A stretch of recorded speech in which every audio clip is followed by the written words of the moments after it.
সেখানে ইলেকশন কমিশনে সে চিঠি দিয়ে যায়, চেয়ারের উপর রেখে যায়, এরকম তারা একটা মানে বর্বর আচরণ করেছে রাজনৈতিক দল হিসেবে।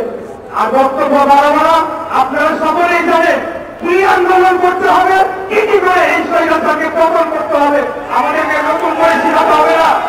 আগামী দিনে আবারও আমরা এই আন্দোলনকে তার চূড়ান্ত লক্ষ্যে নিয়ে গিয়ে এই স্বৈরাচারকে পতন করার জন্য যা যা করণীয় সবকিছু করা হবে ইনশাআল্লাহ।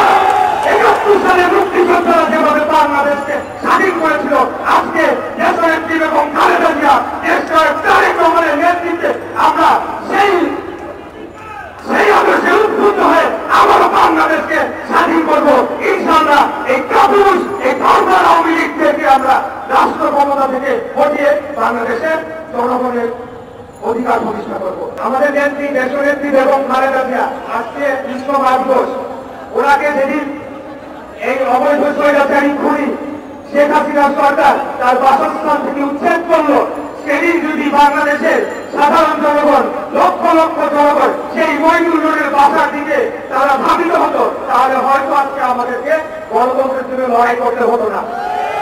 আজকে একজন অবৈধ ভাবে একজন বিচারপতি রায় দিয়ে যখন তত্ত্বাবধায়ক সরকার ব্যবস্থা বাতিল করলো, তখন বাংলাদেশের সাধারণ জনগণ লাখো লাখো জনগণ যদি সেই হাইকোর্টের সামনে অভিমুখে তারা পদযাত্রা করত, তাহলে হয়তো আজকে আমাদেরকে এই অবস্থায় আসতে হতো না।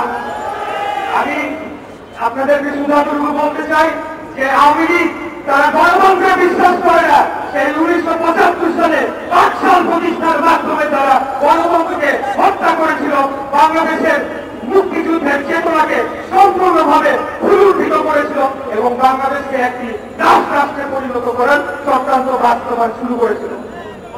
আমি এই গত ৪-৫ মাস আগে আমাদের যে হরতাল অবরোধের কর্মসূচি, সেখানে আমার অনেক সহযোদ্ধারা আজকে আমাদের সাথে উপস্থিত আছেন, যাদেরকে সাথে নিয়ে আমি একটা জোনের দায়িত্বে আছি ঢাকা মহানগর দক্ষিণ বিএনপি।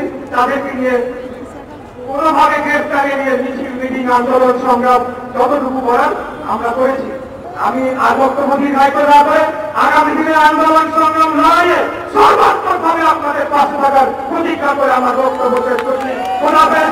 বাংলাদেশ জিন্দাবাদ, বাংলাদেশ জাতীয়তাবাদী দল জিন্দাবাদ, শহীদ রাষ্ট্রপতি জিয়া রহমান অমর হোক, দেশনেত্রী বেগম খালেদা জিয়ার মুক্তি চাই, আমাদের নেতা দেশ নায়ক তারেক রহমান জিন্দাবাদ, জিন্দাবাদ, জিন্দাবাদ। আসসালামু আলাইকুম।